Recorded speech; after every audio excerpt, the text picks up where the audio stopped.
आजिर पिठा प्रस्तुति कड़ई पिठा सी पुणी गोटे नष्ट हवा जिनस घी करुआरे। नमस्कार फ्रेंड्स, मु आपण मानक स्वागत करुच्ची मोर रोसई घर को। आज आसतु करवा कड़ई पिठा। आगुरी करूँ पुराणा पिठा सबू कड़ई रे आमे जो बुढ़ा चकुल पोड़ पिठा करुचे बुढ़ा चकुल ठारू टिके मोटा ये हम। बुढ़ा चकुलटा ताउरे एते मोटा हेनी, मुझे सेमती ताउरे करी देखिए। आईटा मु कड़ई रे करछि। कड़ई रे कले आमे जेमती पोड़ पिठा करुचे टिके मोटा आकार रे ये सेमती हम, किंतु ता टेस्टटा तादर आउ गोटे जिनस जोटा पड़िबो ता टेस्टटा बहुत भल। सेथिबे आमे नै जिबा बिरी चाउल बटा। मु सांगे सांगे बिरी चाउल बटा दीटा चाउल रे गोटिए बिरी, 2 गिना चाउल गोटिए बिरी रे मु 2 गिना बिरी चाउल बटा रे नैछि। तादेरे मु पकेइली अध गिना सुजी। सुजीटा निश्चय पकेबे, जो झुरझुरी झरी पड़िबो तादेरु सुजी बिना सेटा केबे हबनी। ताको आमे भल कि गोळेई देबा। ताको फेंटी सारला परे आमे तादेरे पकेबा किछि छेना। आपण घी दही छेना पकेई पारंती, क्षीर छेना भी पकेई पारंती। छेनाटा किंतु पकेइबे। छेना परे आमे तादेरे पकेबा कोरा नडिया, टिके बहुत किरी कोरा नडिया पकेबा। नडियाटा पकेले टेस्टटा भल आसे। आ मो झील बो मैंने भी आगुरी गोटे पिठा जो देती तादेरे कहते कदली पकेयकु, कदली जार पसंद से पकई पारती। तादेरे आमे पकईदेबा अदा।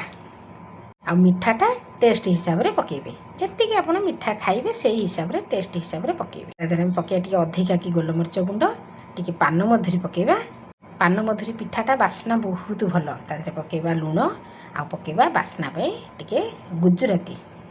एटी जो घीटा मुझे मारी मो झील बो मैंने भी बहुत समस्ते घी मारुंट सर रखिकी एमती घी मारी जो कोरुआटी बड़ी थो तादे घी थी। मुझे कौन करना सलिता पकई संध्या दे दिए। आउ अधिका तो ये मोर 15 दिन में थे हो जाऊँगी ना, तेणु अधिका तादे भी केते घी अच्छी, तेणु मुझे आधे पकई दूसरी। यहाँ कोरुआ घी कोरुआरे कड़ई पिठाटा कले बहुत भल लगे। सेमिति भी घी कोरुटा को समस्ते मुढ़ी गोलैकी खाती, खाली रे भी खाती, भल लगे जन जन को। एमती भी पिठा करी खाइबे, तार टेस्टटा बहुत। जो भाविबे जने जने जे पिता लागिथबो, जेतेबेले सरटी को रखुचंदी ना सेतेबेले जम्मा खाली रे रखिबेनी। सेथिरे किछि लेंबू नले दही पकेइबे, ताले पिता लागिबनी। आ तादेरे हम पकेइ देबा हाफ चामच खाइबा सोडा। ताकू गुळेई गाळेई सारी तादेरे पकेइबा बादाम। बादामर टेस्टटा भल लागे। बादाम पकेइ पारिबे, काजू पकेइ पारिबे, चिना बादाम सब पकेइ पारिबे। ताको आम पकई गोलई देबा। मु कड़ईटा आगुरी बसई देछि गरम करिया नले तल लागिजिवो। कड़ईटा टिके जोर ताती थिबा दरकार। जो तेल रे आमे बादाम भाजतिले सेइथरे आमे मोटा किरी देई देबा आणटा, जेतिकी आमे लौटेई पारिबा। आ मोर बळिला सेटाको भी मु ताउआरे देखंतु देई देछि सेपटरे, जेमिति आमे बुढ़ा चकुली करू। ताउआरे कोन पतळा हेजिवो, चकुलीटू बुढ़ा चकुली मोटा चकुली हिसाब रे रहिबो, किंतु एमिति कड़ई रे पोड़ पिठा भलिया मोटा पिठाटे हबो। टेस्ट भी तार बढ़िया आसो। जो घी पड़ी आउ जो थी आमर कोरुआटा मिसी तार टेस्टटा बहुत भल लगे। सुजीटा पड़ी सी झुरझुरी होकर तादर झरी पड़ू। थे एमती करी खातु।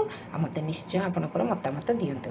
एपर्यंत मत जब आपण मैंने देखुं फेसबुक रे फॉलो करना निश्चय गोटे फॉलो करूँ। यूट्यूब रे देखुले मत सब्सक्राइब करूँ।